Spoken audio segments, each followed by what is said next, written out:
ঝিনাইদহ কালীগঞ্জের সরকারি নলডাঙ্গা ভূষণ পাইলট মাধ্যমিক বিদ্যালয়ের ইংরেজি বিষয়ের সিনিয়র শিক্ষক আজিবুর রহমান ও অফিস সহায়ক মশিউর রহমানকে ব্যতিক্রমীভাবে বিদায় জানানো হয়েছে। বৃহস্পতিবার সকাল 11:30টায় বিদ্যালয় চত্বরে আয়োজিত অনুষ্ঠানে তাদের ঘোড়ার গাড়িতে চড়িয়ে বিদায় দেওয়া হয়। বিদায় সংবর্ধনা উপলক্ষে বিদ্যালয়ের হলরুমে স্মৃতিচারণমূলক আলোচনা সভা অনুষ্ঠিত হয়।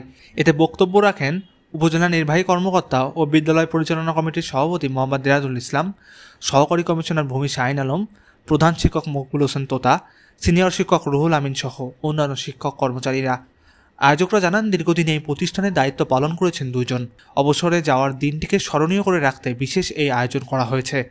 প্রধান শিক্ষক মকবুল হোসেন তোতা বলেন, বিদায় কষ্টের হলেও অনিবার্য, তাই আমরা স্মরণীয়ভাবে তাদের বিদায় জানিয়েছি।